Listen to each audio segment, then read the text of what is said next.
मैं मोहम्मद ताहा आप सभी को अभिनंदन करता हूँ। आपने साइन इन किया the public voice YouTube channel.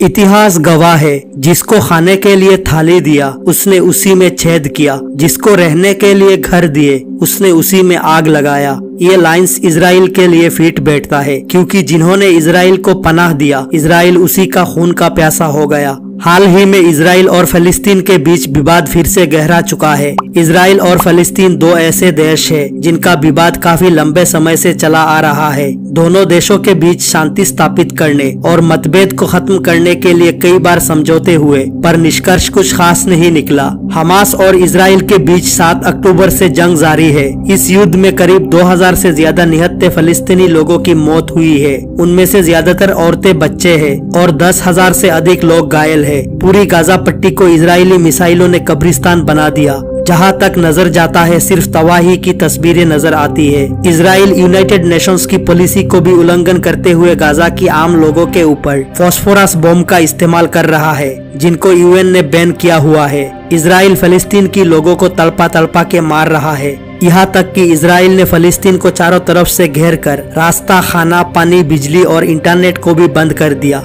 जुल्म की इंतहा आप इस बात से लगा सकते हो। सालों से रह रहे फलस्तीनियों को इजराइल अपना देश छोड़ने को बोल रहा है। फिलहाल फलस्तीन में लॉ एंड ऑर्डर्स और ह्यूमन राइट्स पूरी तरह से खत्म हो चुका है। फलस्तीन में चल रहा इस नरसंहार के खिलाफ अभी तक किसी भी देश ने कुछ नहीं बोला, यहाँ तक मदद भी नहीं की। एक छोटे से फलस्तीनी संगठन हमास को, जो अपनी मुल्क की हिफाजत चाहता, उसे रोकने के लिए अमेरिका, ब्रिटेन, फ्रांस सहित कई यूरोपीय देश इजराइल का साथ दे रहा है। अमेरिका विमान भर भर के हथियार इजराइल को भेज रहा है। यहाँ तक कि यूएस फॉरेन मिनिस्टर भी 12 अक्टूबर को इजराइल का दौरा कर चुके हैं। लेकिन दुख की बात है, 57 इस्लामिक देश होते हुए भी अभी तक किसी ने भी सामने से फलस्तीन की मदद नहीं की है।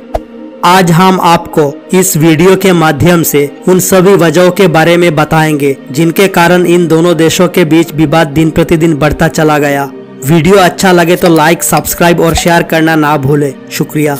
इजराइल और फलस्तीन के बीच के मतभेद की शुरुआत ओटोमन एम्पायर यानी उस्मानिया सल्तनत के खत्म होने के साथ होती है। इस दौरान पूरे यूरोप में राष्ट्रवाद का व्यापक प्रभाव देखा जा रहा था। कई देश टुकड़ों टुकड़ों में बांटे थे। राष्ट्रवाद की लहर इन्हें एक कर रही थी। इटली और जर्मनी जैसे देश राष्ट्रवाद के नाम पर एक हो रहे थे। इसका प्रभाव यहूदियों के बीच भी देखने को मिला। राष्ट्रवाद की भावना यहूदी लोगों के बीच भी जगी। उन्हें अपनी पवित्र स्थान पर दोबारा जाकर बसने की लालसा उठी। यहीं से जियोनिस्ट आंदोलन की शुरुआत होती है। 19वीं शताब्दी में यहूदियों की यह पवित्र भूमि फलस्तीन के नाम से जानी जाती थी। इस दौरान पूरे यूरोप में यहूदी बिखरे हुए थे। उनके साथ यूरोप में काफी शोषण होता आया था। जियोनिस्ट आंदोलन के दौरान शुरुआत में छोटे स्तर पर यहूदियों का पलायन फिलिस्तीन की ओर हुआ। इसके बाद आता है प्रथम विश्व युद्ध का दौरा।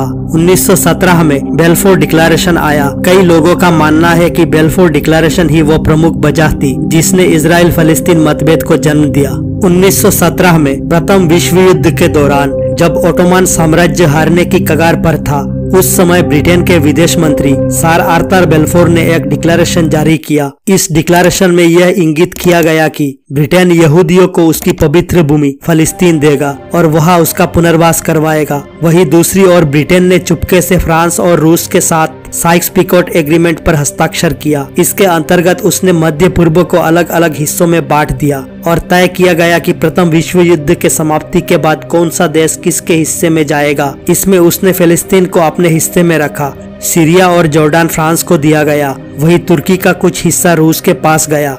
एक तरफ ब्रिटेन ने सामूहिक तौर पर यह कहा कि फलस्तीन हम यहूदियों को देंगे, वहीं दूसरी ओर उसने गुपचुप तरीके से साइक्स-पिको एग्रीमेंट के तहत यह हिस्सा अपने पास रख लिया। द्वितीय विश्व युद्ध के दौरान हिटलर के शासन के अंतर्गत पूरे यूरोप में भयंकर स्तर पर यहूदियों का नरसंहार हुआ। करीब 42 लाख यहूदियों को गैस के चैम्बर में ढालकर मार दिया गया। यूरोप में रह रहे यहूदियों को महसूस हुआ कि फलस्तीन के अलावा कहीं कोई दूसरी जगह नहीं जहां यहूदी सुरक्षित रह सके। द्वितीय विश्व युद्ध के बाद संयुक्त राष्ट्र संघ अस्तित्व में आता है। वहीं दूसरी तरफ यहूदी और अरब के लोगों के बीच का मतभेद काफी ज्यादा बढ़ गया था। ब्रिटेन इस मसले को हल करने में सक्षम नहीं था, इसलिए उसने यह मसला संयुक्त राष्ट्र संघ में भेज दिया। इस मसले पर संयुक्त राष्ट्र संघ में वोटिंग हुई और नतीजा निकला कि जहां यहूदियों की संख्या ज्यादा है उन्हें इजराइल दिया जाएगा, वहीं जिस जगह पर अरब बहुसंख्यक है उन्हें फलस्तीन दिया जाएगा। तीसरा था यरूशलेम। इसे लेकर काफी मतभेद थे। यहाँ आधी आबादी यहूदी थी और आधी आबादी मुस्लिम। इसे लेकर संयुक्त राष्ट्र संघ ने अपने फैसले में कहा कि इस क्षेत्र पर अंतर्राष्ट्रीय नियंत्रण लागू होगा। यरूशलेम दुनिया के सबसे अनियंत्रित विवादों में से एक इजराइल फलस्तीन विवाद का भी केंद्र है। यह शहर तीनों अब्राहमिक धर्म यहूदी, ईसाई और इस्लाम धर्म के लिए महत्वपूर्ण है। बता दें कि यरूशलेम ईसाइयों, यहूदियों और मुसलमानों के लिए बराबर का महत्व रखता है। तीनों धर्म के सबसे महत्वपूर्ण पवित्र स्थानों में से एक यरूशलेम में स्थित है। ईसाइयों के लिए ये होली सेपल्चर चर्च है। ऐसा माना जाता है कि ये वही जगह है जहां जीसस क्राइस्ट को सूली पर चढ़ाया गया था और यहीं पर वो दोबारा जिंदा हुए थे। माना जाता है कि चर्च में जीसस का खाली ताबूत भी है।